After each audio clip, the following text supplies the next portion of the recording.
बारिश के मौसम में वीडियो बनाने का अलग ही मज़ा है। चलो इस बहुत अच्छे मौसम में एक बहुत अच्छा वीडियो लेके आए हम आपके लिए, दैट इज़ डाइपोल मोमेंट। जैसे कि हम आपसे बता रहे थे कि हम बहुत जल्दी एक वीडियो लेके आ रहे हैं, तो वो वीडियो है डाइपोल मोमेंट के ऊपर। ठीक है, डाइपोल मोमेंट एक्चुअल में होता क्या है। डाइपोल मोमेंट को रिप्रेजेंट हम करते हैं म्यू से। Mu is equal to charge into में डिस्टेंस। ये है डाइपोल मोमेंट। एक्चुअल में ये बताता क्या है, ये बताता है कि पोलैरिटी, कि कौन कितना पोलर मॉलिक्यूल है, कोई पोलर मॉलिक्यूल है या कोई नॉन पोलर है। ये डाइपोल मोमेंट के थ्रू हम पता कर सकते हैं। देखिएगा बात क्या हुई थी, बात ये होती है कि अगर मान लो सेम एटम जुड़े हुए हैं ए और ए, तो इसको हम देखते ही बता सकते हैं कि ये कैसा है, नॉन पोलर है। वजह क्या है कि इनके बीच में जो इलेक्ट्रॉन पेयर है, इसको ना तो ये अपनी तरफ अट्रैक्ट कर पा रहा है ना ये। क्यों? इसलिए नहीं कर पा रहा है कि दोनों की इलेक्ट्रोनेगेटिविटी सेम है। इलेक्ट्रोनेगेटिविटी सेम है तो इलेक्ट्रॉन ना ये खींच पाएगा ना ये अट्रैक्ट कर पाएगा। But if there exist A and B, it means there is electronegativity difference between A and B. तो होगा क्या, मान लो B मोर इलेक्ट्रोनेगेटिव है तो it will attract electron pair towards itself, it will acquire negative and it will acquire positive. तो polar का मतलब है जो दो पोल बनाए, एक पॉजिटिव पोल और एक नेगेटिव पोल। अब हम देखेंगे कि इसने पॉजिटिव और नेगेटिव पोल बना दिए तो ये कैसा हो गया, इसको हम पोलर कह देंगे। ये नहीं बना पाया तो इसको नॉन पोलर कह देंगे। भाई सिंपल सी बात है। यहाँ पर ये इलेक्ट्रॉन पेयर है जिसमें जितनी ताकत इलेक्ट्रॉन को खींच ले जाएगा। वो कहते हैं ना, जिसकी लाठी उसकी भैंस। एक्चुअल में बीच में भैंस है, इसके पास लाठी है, ये भैंस को अपनी तरफ खींच के ले गया। इस केस में दोनों के पास ही लाठी है तो भैंस वहीं की वहीं बीच में ही खड़ी रह जाएगी। तो इस चीज का हमें ध्यान रखना है कि पोलर वो होगा जो दो पोल क्रिएट करे, एक पॉजिटिव पोल एक negative pole, and this poles are created by the electronegativity difference. लेकिन समस्या कहाँ है, it is not possible at every time. पहले हम ये सोचते थे कि अगर दो एटम में इलेक्ट्रोनेगेटिविटी में डिफरेंस है, it means there exist polarity. लेकिन कुछ ऐसे केसेस आए जिसमें दो एटम के बीच में इलेक्ट्रोनेगेटिविटी डिफरेंस भी था और वो नॉन पोलर भी थे। तो उस समस्या का पता करने के लिए, उस चीज के सॉल्यूशन के लिए डेवलप हुआ किसका, डाइपोल मोमेंट का। ठीक है, तो अब डाइपोल मोमेंट के बारे में हम पढ़ेंगे कि एक्चुअल में ये होता क्या है। ये पोलैरिटी बताता है किसी मॉलिक्यूल में। ठीक है, इसको म्यू से रिप्रेजेंट करते हैं और चार्ज इनटू में डिस्टेंस। चार्ज का हम मॉडुलस लेते हैं। ठीक है, चार्ज चाहे इस पे पॉजिटिव है इस पे नेगेटिव है, लेकिन चार्ज को हम मतलब पॉजिटिव ही लेंगे। डी, दो एटम के बीच की जो डिस्टेंस है उसको हम डी लेते हैं। ठीक है, it is a vector quantity. ये एक वेक्टर क्वांटिटी है। वेक्टर क्वांटिटी आप अच्छे से समझते हैं कि क्या होती है। दूसरा, इसको एरो से रिप्रेजेंट करते हैं कि अगर दो एटम हैं ए और बी, तो लेस इलेक्ट्रोनेगेटिव से और मोर इलेक्ट्रोनेगेटिव की तरफ इसको एरो से हम रिप्रेजेंट करते हैं। चलो ये बात हो गई क्लियर। ये मैं आपको बता चुका हूँ, फैन नहीं है। ठीक है, तो इसलिए बार बार हम दिक्कत आएगी, कोई बात नहीं है। ठीक है, इसको एरो से रिप्रेजेंट करते हैं less electronegative to more electronegative. And unit क्या है इसकी, डीवाई। इसकी यूनिट है डीवाई। तो चलो ये चीजें कम पूछी जाती है एक्चुअल में। जो अभी तक बताया मैंने, कुछ बेसिक चीजें इसके बारे में बताई है। अब अगर हमें पता करना है, हमसे ये पूछा जाता है, जो क्वेश्चंस होते हैं जो हमारे कॉम्पिटिटिव एग्जाम है उसमें ये पूछा जाता है कि इनमें से कौन सा पोलर है कौन सा नॉन पोलर है। तो हमें ये पता करना है कि अगर म्यू 0 है, अगर म्यू 0 आ गया तो हम कह देंगे ये कैसा है, नॉन पोलर। और अगर म्यू 0 नहीं है तो ये कैसा हो गया, पोलर। तो अब हम आपको ये चीज बताएंगे, ये चीज निकालना सिखाएंगे कि कौन सा पोलर है कौन सा पोलर नहीं है। मींस किसका म्यू 0 है किसका म्यू 0 नहीं है। तो उसके लिए रेडी रहिए, बिल्कुल तैयार होकर ध्यान से देखिएगा। बहुत आसान है और इम्पोर्टेंट भी है साथ साथ में। तो हम उस चीज के लिए आपको बता देते हैं कि कौन सा पोलर है कौन सा नॉन पोलर है, किसका म्यू 0 है किसका म्यू 0 नहीं है। ठीक है, तो अब देखिए, जो सिमेट्रिकल मॉलिक्यूल होगा उसका म्यू 0 होगा और उसका म्यू 0 होगा तो वो कैसा होगा, नॉन पोलर होगा। बस यही चीज़ हमें डिसाइड करनी है, यही चीज़ हमें सोचनी है। और जिसने इस चीज़ को समझ लिया वो ये समझो क्लियर कर लेगा इस चीज को।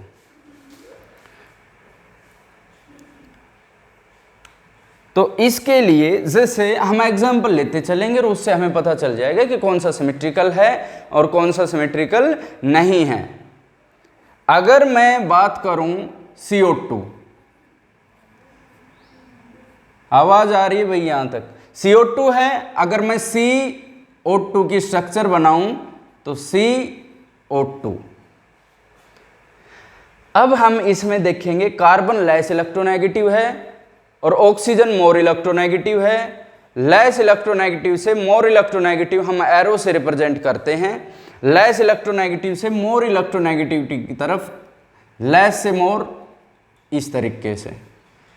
तो अगर इस चीज को हम रिप्रेजेंट करें, अगर देखने में हम बात करें तो देखने में सिंपल सा दिख रहा है कि भाई ये लेस इलेक्ट्रोनेगेटिव है, ये मोर इलेक्ट्रोनेगेटिव है, it means it must be polar. लेकिन ये वेक्टर क्वांटिटी है, एरो ये इधर जा रहा है, ये इधर जा रहा है, दोनों एक दूसरे को क्या कर देंगे? कैंसिल आउट कर देंगे।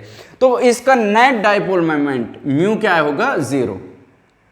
बॉन्ड मोमेंट है इसमें, पॉजिटिव से नेगेटिव की तरफ है, लेकिन ओवरऑल अगर डाइपोल मोमेंट हम देखें तो म्यू हो गया 0। और अगर म्यू 0 है तो हम इसको क्या कह देंगे? कैसा है ये? नॉन पोलर है। चलो देखिए भाई, एक एग्जाम्पल मिल गया हमें। दूसरा देखते हैं हम। अगर मैं बात करूं BF3 की, बहुत अच्छे। तो इस चीज के लिए हमें ये इनकी ज्योमेट्री का पता होना जरूरी है हमारे लिए, इसकी शेप का पता होना हमारे लिए जरूरी है। तो वो निकालना हमने आप लोगों को सिखा रखा है, बहुत ही आसान है। तो अगर BF3 की हम बात करें तो BFFF ये सिमेट्रिकल है।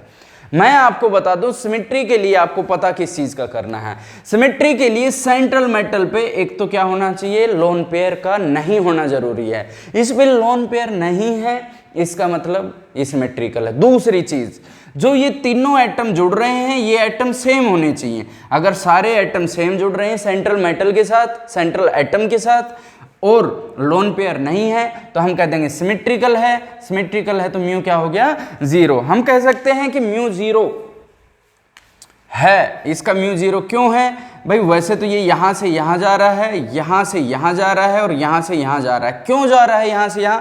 हम कह देंगे कि boron less electronegative, fluorine more electronegative, तो एरो इधर इधर इधर। लेकिन ये सिमेट्रिकल है, आपस में कैंसिल आउट कर देंगे। म्यू 0 हो गया, और म्यू 0 हो गया तो कैसा हो गया? ये नॉन पोलर हो गया। ये चीज हमें ध्यान रखनी है।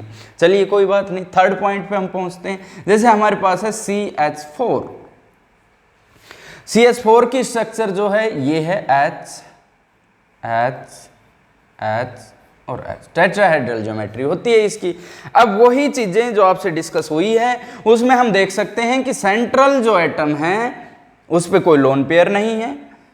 इधर भी हाइड्रोजन है, इधर भी हाइड्रोजन है और इधर भी हाइड्रोजन है, सारे हाइड्रोजन हैं। ये कैंसिल आउट कर देंगे, ये कैंसिल आउट कर देंगे। म्यू क्या है इसका?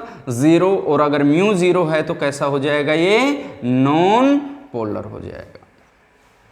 अगर मैं फोर्थ पॉइंट की बात करूं, फोर्थ ले हम, CH4 सिमेट्रिकल क्यों है? क्योंकि सेंट्रल एटम है, उसमें कोई लोन पेयर नहीं है। इसके चारों तरफ जो कॉर्नर एटम्स हैं वो सेम है, सिमिलर हैं। चलो कोई बात नहीं, नंबर 4 पे पहुंचते हैं हम। अगर मैं इसकी बात करूं NH3 की, ये इतने एग्जाम्पल हैं, इनमें से IIT JEE मेंस है या नीट है, उसमें क्वेश्चन ऐसे आ जाते हैं, 4 दे देंगे, इनमें से किसका डाइपोल मोमेंट 0 है या किसका 0 नहीं है। इंटीजर टाइप में आ जाते हैं, आपको कई मॉलिक्यूल दे देंगे, काफ़ी मॉलिक्यूल्स, और इनमें से कहते हैं काउंट करके बताइए कितने का डाइपोल मोमेंट 0 है या कितने का नहीं है, कौन सा पोलर है या कौन सा नॉन पोलर है। ठीक है, तो अगर मैं बात करूं N है, यहाँ पर H है, यहाँ पर H है और यहाँ पर H है। NH3 की शेप ये होती है, पिरामिडल शेप होती है। तो मैं इसको ये कह सकता हूँ कि भाई नाइट्रोजन है, इसका मोर इलेक्ट्रोनेगेटिव है हाइड्रोजन से, तो एरो ऐसे हो जाएगा, लेस इलेक्ट्रोनेगेटिव से मोर। और ये इलेक्ट्रॉन पेयर है, तो इलेक्ट्रॉन पेयर की वजह से जो डाइपोल मोमेंट होगा वो ऊपर की डायरेक्शन में होगा, तो नेट डाइपोल मोमेंट इसका होगा। और सबसे बड़ी बात ये है, इस पे लोन पेयर है तो सिमेट्रिकल नहीं है, सिमेट्रिकल नहीं है तो म्यू भी इसका 0 नहीं है, और म्यू 0 नहीं है, it means it is polar. कोई बात नहीं, नेक्स्ट एग्जाम्पल देख लीजिए, फिफ्थ। हमारे पास आता है फिफ्थ एग्जाम्पल, हम ले ले PCl5। अब PCl5 TBP होता है, ये axial and equatorial, Cl Cl और Cl, Cl और Cl। अब आप देखिएगा, अगर मैं बात करूं तो फोस्फोरस से ज़्यादा इलेक्ट्रोनेगेटिव Cl है, Cl है और Cl है। हम ये देखेंगे ट्रायंगुलर प्लेनर है, सिमेट्रिकल है, यहाँ पर ये एक दूसरे को कैंसिल कर देंगे। इसमें एक की डायरेक्शन ऊपर की तरफ है, एक की डायरेक्शन नीचे की तरफ है, एक दूसरे को कैंसिल आउट कर देंगे। सीधी सी बात आपको जो दिमाग में रखनी है वो मैं आपको बता दूं कि सेंट्रल एटम पे कोई लोन पेयर नहीं है और जो एटम जुड़े हुए हैं वो सिमिलर है, it means it is symmetrical. Symmetrical means mu is equal to 0 और म्यू 0 है तो कैसा हो गया ये, नॉन पोलर। यही बस हमें ध्यान रखना है। सिंपल सा है, आसान सा, क्वेश्चन बहुत आते हैं भाई, इस पे बहुत ज़्यादा क्वेश्चन पूछे जाते हैं। कोई बात नहीं, PCl5 हो गया। इसके बाद अगर मैं बात करूं SF6 की, SF6 SF सीधी सी बात ये है कि ये भी कैसा है, सिमेट्रिकल है। ये कैंसिल आउट कर देंगे आपस में, म्यू क्या हो गया, इसका 0 हो गया, म्यू 0 हो गया तो कैसा हो गया, नॉन पोलर। सिमेट्रिकल क्यों है, सिमेट्रिकल इसलिए है सेंट्रल एटम पे कोई लोन पेयर नहीं है, सराउंडिंग में जितने भी एटम जुड़े हुए हैं, जितने भी कॉर्नर एटम हैं वो सेम है, सिमिलर है, सिमिलर है, इट मीन सिमेट्रिकल, सिमेट्रिकल है, म्यू 0, नॉन पोलर हो गया। ठीक है। अगर मैं 7th की बात करूं, मान लो मैं ले लेता हूं यहां पर SF4। आपको पता होगा स्क्वायर प्लेनर होता है SF4, sorry SF4 square planar नहीं होता, XCF4 होता है। SF4 की अगर मैं बात करूं तो TBP इसकी ज्योमेट्री होती है, मतलब F F F और F। एक इसमें क्या होता है, लोन पेयर होता है। तो अब इस पे लोन पेयर आ गया, it means it is non symmetrical, it is not symmetrical, and if it is not symmetrical it means mu is not equal to 0 and mu is not equal to 0, it means it is polar। जिसमें भी central atom पे lone pair आ गया it means it is not symmetrical, और symmetrical नहीं है तो polar होगा। एक दो केसेस हैं, जैसे मैं आपको बताऊं XCF4। अगर मैं आपको XCF4 की स्ट्रक्चर के बारे में बताऊं तो XCF4 ज़ीनोन है, F F F और F ये है, और इस पे दो क्या है, लोन पेयर है। ऐसी ज्योमेट्री में हम बात करें, fluorine is more electronegative, fluorine is more electronegative, fluorine is more electronegative. ठीक है, और ये लोन पेयर की वजह से इधर, ये लोन पेयर की वजह से इधर, आपस में कैंसिल आउट कर देंगे। XCF4 क्या है, सिमेट्रिकल है, इस चीज़ का ध्यान रखना। इसका म्यू 0 है और म्यू 0 है तो इसका मतलब ये कैसा हो गया, नॉन पोलर हो गया। तो ये चीज़ें हम पढ़ रहे हैं, बहुत बढ़िया, मतलब मॉलिक्यूल्स हैं, इनके बारे में सिमेट्रिकल और नॉन सिमेट्रिकल हमें देखने हैं। अगर सिमेट्री है तो म्यू 0 होगा। जैसे कि और एग्जाम्पल उठा लेते हैं, अभी से काफ़ी एग्जाम्पल्स हैं, बहुत बढ़िया जो क्वेश्चंस आए हुए हैं कॉम्पिटिटिव एग्जाम में, जिसमें हम कंफ्यूज रहते हैं, वो चीज़ें सॉल्व करेंगे हम आज आपकी, उन चीज़ों के बारे में हम आपको बताएंगे। तो अब जैसे कि हम बात करें, XCF4 हम बता चुके हैं। अब अगर मैं PCl5 है उसके बारे में मैं बता चुका हूं। अच्छा जी, अब जैसे मेरे पास है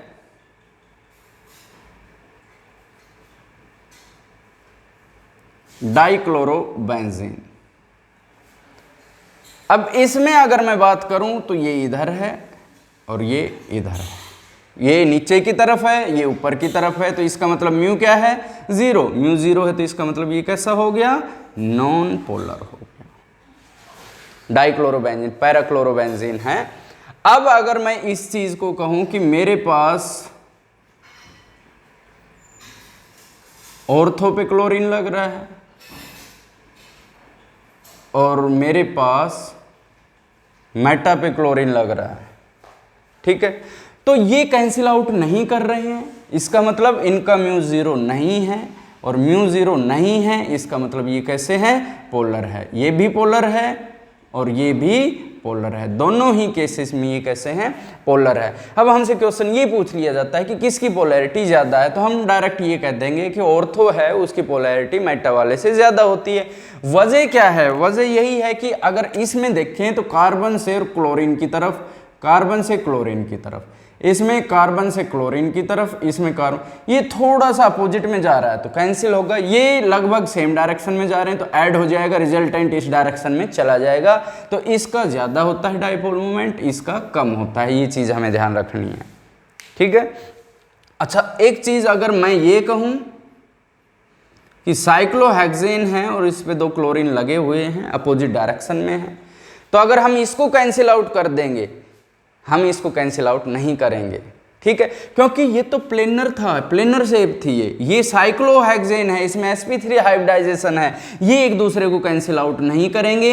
इसका म्यू 0 नहीं है और इसका म्यू 0 नहीं है, it means it is polar. ऐसी चीजें ही पूछी जाती है कॉम्पिटिटिव एग्जाम में। अब देखिएगा, हम आपके सामने बनाते हैं कुछ और स्ट्रक्चर बनाते हैं। जैसे कि हमसे ये पूछ लिया जाए कि भाई ये तो ठीक है, यहाँ पर अगर CN है तो इसके बारे में बताइए, यहाँ पर अगर OH है, वो आपको ये हलवा बना के नहीं देगा, वो आपको डायरेक्ट ऐसे लिखेगा कि आपके पास यहाँ पर OH है और यहाँ पर OH है, ठीक है। अगर मैं आपसे कहूँ कि हमारे पास यहाँ पर SH है और यहाँ पर SH है तो क्या होगा। अगर हम आपसे कहें कि यहाँ पर OCH3 है और यहाँ पर OCH3 है तो क्या होगा। अगर हम आपको कहें कि यहाँ पर NO2 है और यहाँ पर NO2 है तो क्या होगा। ये चीज़ें देखनी है। तो CN है, इसको मैं ऐसे लिख देता हूँ C triple bond N and C triple bond N। ये कहानी है, ये कहानी है। इसका मतलब ये एरो इधर है और ये एरो इधर है, आपस में कैंसिल आउट कर देंगे और इसका म्यू क्या हो गया, 0 हो गया। लेकिन भैया कहानी यहाँ चेंज होती है, यहाँ की कहानी अलग है। यहाँ की कहानी ये तो ठीक है कि एरो ऑक्सीजन की तरफ जा रहा है, इसमें एरो ऑक्सीजन की तरफ जा रहा है, ये एक दूसरे को कैंसिल कर सकते हैं। लेकिन इस केस में ये इधर है हाइड्रोजन से और ऑक्सीजन की तरफ ये इधर है, और ये इनके बीच में जो हाइब्रिडाइजेशन है वो sp3 है, ये इसके बीच में है sp3 है। इट मीन्स रोटेट कर सकते हैं बॉन्ड, ये रोटेट करते रहते हैं और रोटेट करते रहेंगे तो इसका मतलब ये एक दूसरे के अपोजिट हर वक्त नहीं रहेंगे, और अपोजिट नहीं रहेंगे तो म्यू 0 नहीं होगा। और अगर म्यू 0 नहीं है it means it is polar. Same story in भाई साहब के साथ है।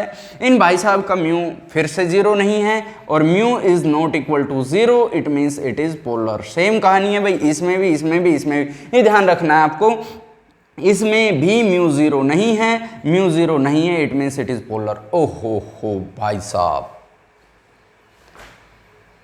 ये आम जिंदगी जी रहे थे, ये फिर से आया है मेंटोस जिंदगी। देखिए कि अगर मैं ये बात करूं NO2 N double bond O और single bond O, N double bond O और सिंगल बॉन्ड O, नाइट्रोजन से ज्यादा इलेक्ट्रोनेगेटिव कौन है हमारे पास, ऑक्सीजन है, ऑक्सीजन है। तो इनका जो रिजल्टेंट होगा वो इस डायरेक्शन में आ जाएगा।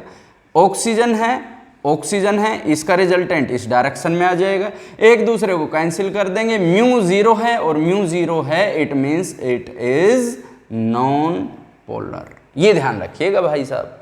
तो हमें इन चीज़ों पे मेनली फोकस करना है, कंपटीशन के लिए ये चीज़ें ज़्यादा पूछी जाती है, हमें इस पे ध्यान रखना है। गुड, कोई बात नहीं, निकलते हैं इनसे और चीज़ें देखते हैं।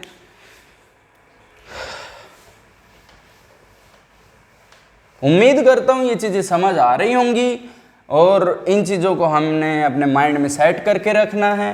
कंपटीशन में दिखते ही किसी भी झंझट में नहीं पड़ना है, हमने बस चीज़ों को देख के ही। अब जैसे अगर मैं बात करूं कि SO2 है, S double bond O double bond O, और यहाँ पर क्या है, लोन पेयर है।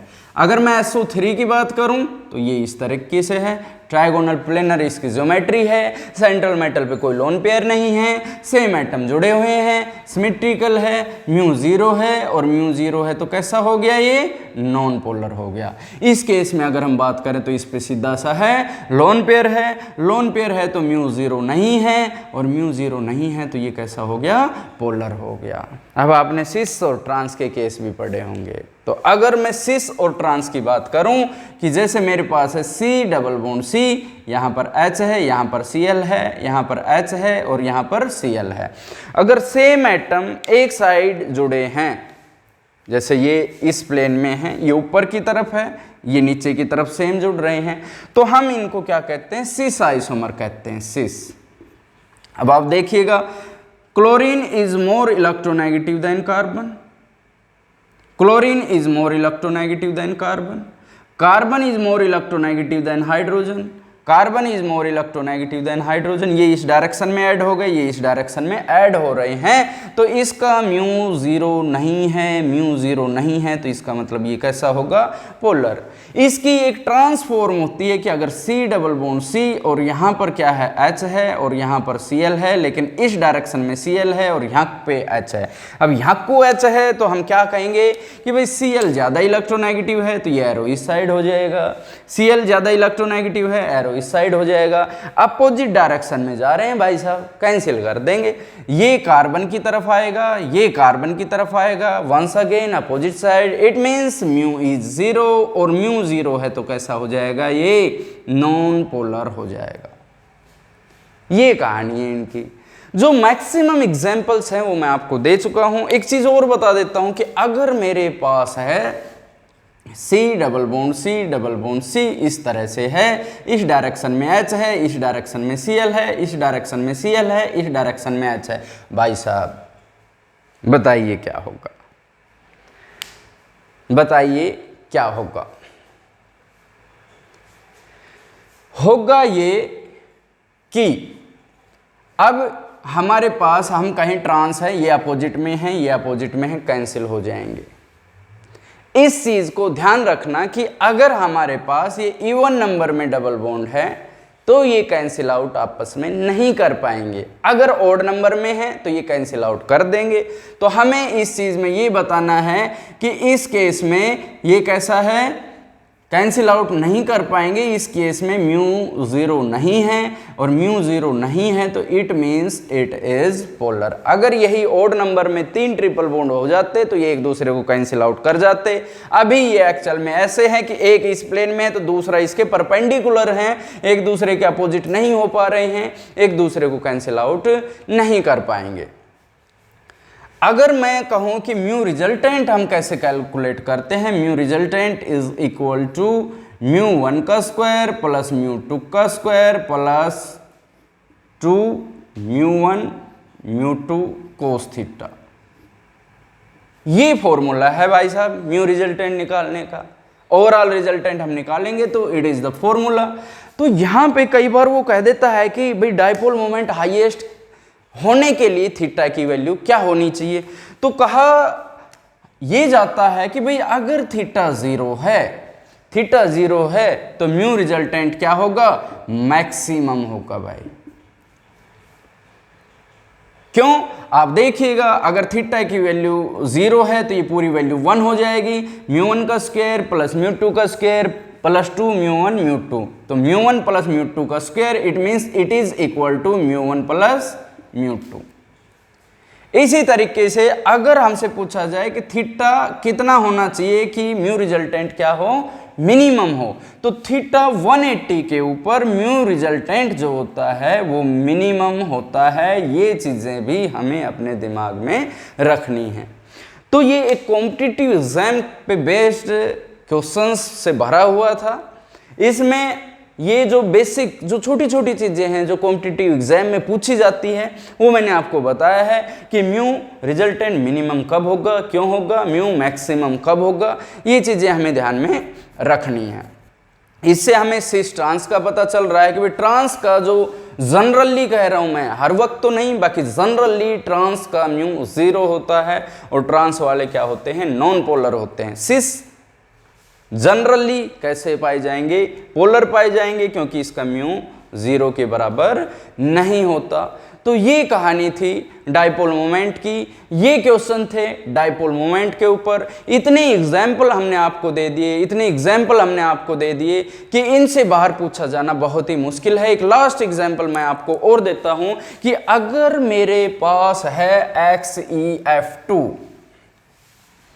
अगर मेरे पास XeF2 है तो उसके बारे में आपका क्या विचार रहेगा?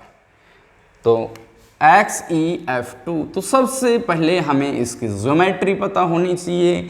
ज़ीनोन में 8 इलेक्ट्रॉन्स हैं, फ्लोरीन में 7 हैं, 7 2 जा 14, 8 से डिवाइड कर दो, 22/8, 8 2 जा 16, बचे 6 को 2 से डिवाइड कर दो, that is 3, 2 + 3 means 2 bond pair and 3 lone pair. ठीक है, 5 के लिए TBP ज्योमेट्री होती है। तो अगर मैं कहूं कि मेरे पास ये Xe है, चलो कोई बात नहीं, और TBP ज्योमेट्री के लिए हम ऐसे करते हैं, एक्सियल और इक्वेटोरियल। अब हमारे पास 3 लोन पेयर है। लोन पेयर जो होते हैं वो जनरली इक्वेटोरियल पोजीशन पे होते हैं। एक्सियल पे हमने क्या रख दिया? F और F। लोन पेयर होते हुए भी, 3 लोन पेयर होते हुए भी इसका म्यू 0 हो जाता है, जैसा कि आपको भी दिख रहा होगा। कैसे? हम इस चीज को देखेंगे कि ये फ्लोरीन है, ये तो ट्रायगोनल प्लेनर है, ट्रायंगुलर प्लेनर है, तो ट्रायंगुलर प्लेनर है तो ये तो 0 हो गया। अब इसकी बात करूं मैं, ये ऊपर की तरफ है, इसकी बात करूं ये नीचे की तरफ है, एक दूसरे को कैंसिल कर देंगे और म्यू क्या हो गया?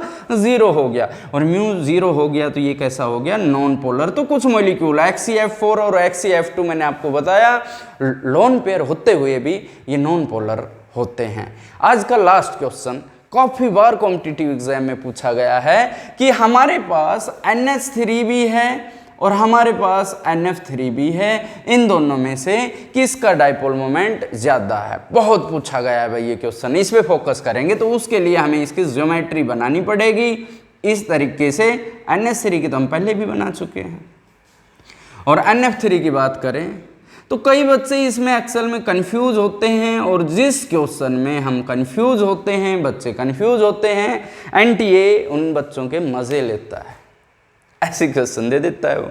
तो एक्सेल में आप देखिएगा कि fluorine is more electronegative than nitrogen, तो हम ये कहेंगे हाइड्रोजन इज लेस इलेक्ट्रोनेगेटिव। तो हम ये सोचते हैं कि जिसकी इलेक्ट्रोनेगेटिविटी ज़्यादा होती है उसकी तरफ एरो होता है, और इलेक्ट्रोनेगेटिविटी डिफरेंस जितना ज़्यादा होगा उतना ही डाइपोल मोमेंट ज़्यादा होगा। तो आप देखिएगा नाइट्रोजन मोर इलेक्ट्रोनेगेटिव है, नाइट्रोजन मोर इलेक्ट्रोनेगेटिव है, नाइट्रोजन मोर इलेक्ट्रोनेगेटिव है, और ये इलेक्ट्रॉन्स के लिए ये कहानी है।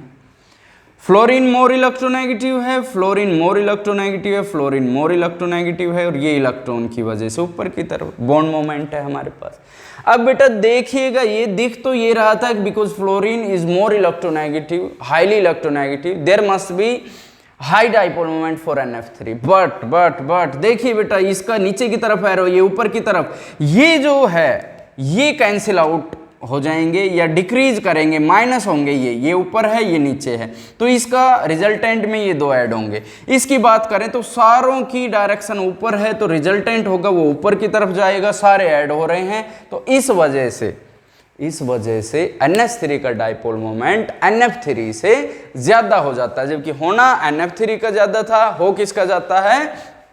NH3 का ज्यादा। बहुत पूछा जाने वाला क्वेश्चन, बहुत ज़्यादा बार पूछा जाता है कि NH3 और NF3 में से किसका डाइपोल मोमेंट ज़्यादा है। तो हमने कह दिया कि भाई डाइपोल मोमेंट किसका ज़्यादा हो गया?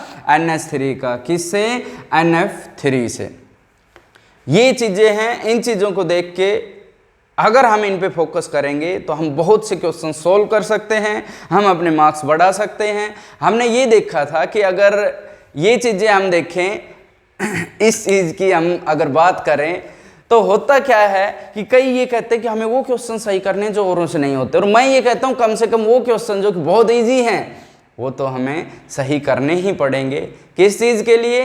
अच्छे मार्क्स गेन करने के लिए।